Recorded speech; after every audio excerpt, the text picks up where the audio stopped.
Their attorney is here, Barry Van Sickle, and he'll be happy to talk to you about that.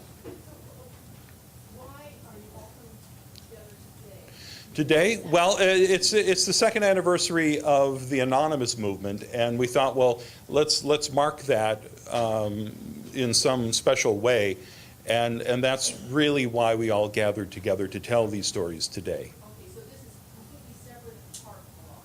Right. This Right. is very similar to something that happened in Australia, Dentro. Are you aware of that? Yes. I didn't put it together. I would say that that it probably is a motivating factor. There was also a big thing in Hamburg last year too, where Jeff was part of that, I believe, right? No, you were? Oh, Mark was. Mark Headley was. So this has been popping up from time to time. We're thrilled that we can get the word out anyway. How many of the individuals who spoke, were any of them interviewed for this in Petersburg Times article, or have you been spoken out before? Jeff was. You want to talk about that, Mark? Oh, you can't, but Jeff, you want to speak about that quickly? Yes, what was the question?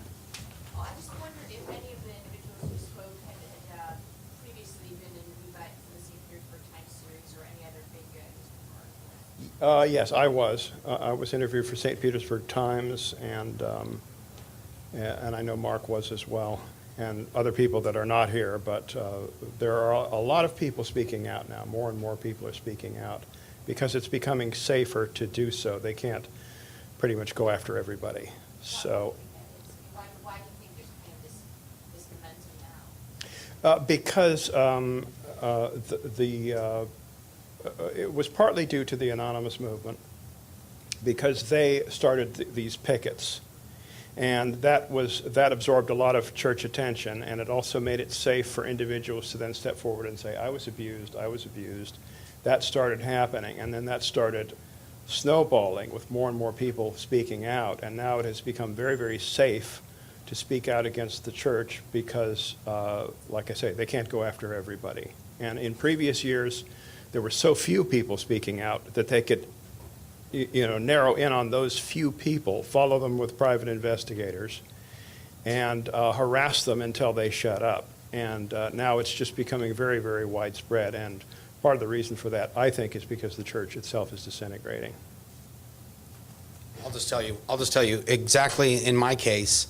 I gave you some of the details concerning my employment history with the Scientology organization, and basically what's happened is I brought a lawsuit. My case was filed last year, and my case is basically saying that they've broken the labor laws, and they're involved in human trafficking. And my wife has also brought a case against them for coerced and forced abortions, as well as violations of the labor laws and human trafficking.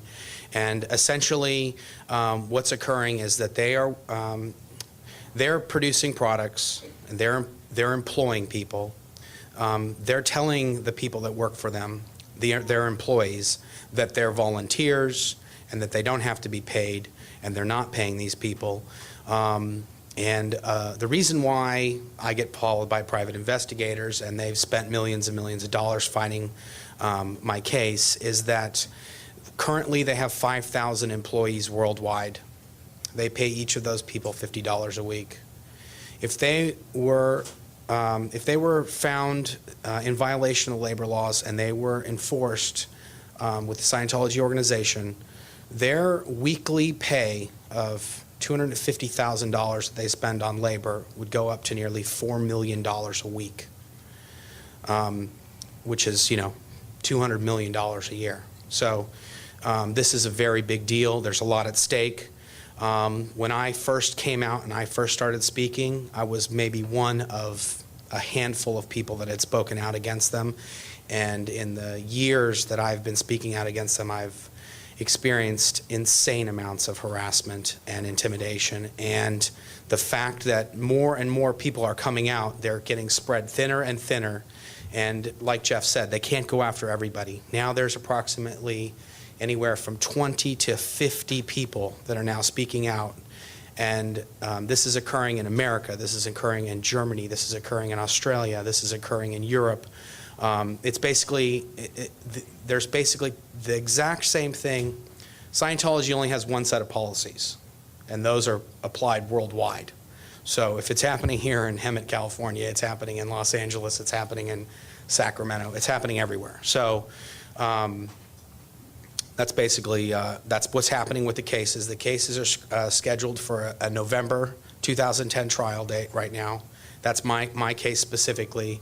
There are another 3 cases that have been filed against them that are very similar to mine. And yeah, they've hired the best labor attorneys money can buy, multiple firms to represent them in their various organizations.